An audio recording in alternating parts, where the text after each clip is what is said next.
মাননীয় সদস্য আব্দুল হান্নান মাসুদ, আপনি কি সরকারি দলে যোগ দিয়েছেন নাকি? Floor crossing is not allowed at this stage.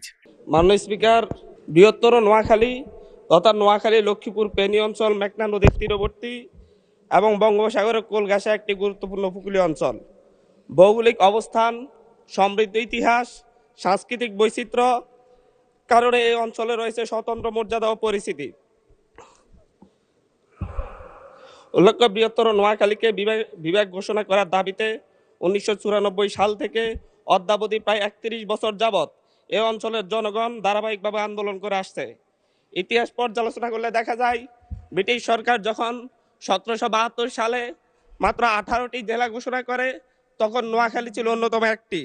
এবং ব্রিটিশ শাসনামলে ঐতিহাসিক বাস্তবতা এবং আঞ্চলিক গুরুত্বপূর্ণতার কারণে এই অঞ্চলে একটি বড় বিমান ঘাঁটিও নির্মাণ করা হয়েছিল।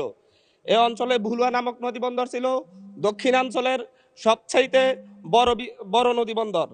কিন্তু বর্তমানে এই অঞ্চলের জনগণ সবসময় দেশের গুরুত্বপূর্ণ আন্দোলন সংগ্রামে অগ্রণী ভূমিকা পালন করে।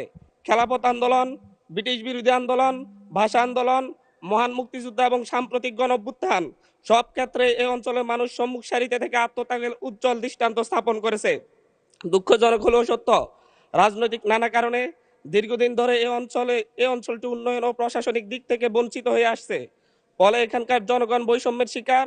অথচ এই অঞ্চলের বীরশ্রেষ্ঠ রুহুল আমিন, ভাষা শহীদ সালাম, শহীদ সার্জেন্ট জহুরুল হক, প্রখ্যাত চলচ্চিত্রকার নির্মাতা শহীদ জহির রায়হান, বিশিষ্ট বুদ্ধিজীবী শহীদ মুনীর চৌধুরী এবং সাবেক 3বারের প্রধানমন্ত্রী আপসীন নেত্রী বেগম খালেদা জিয়ার মতো কৃতি সন্তানের জন্ম দিয়েছে এই অঞ্চলটি।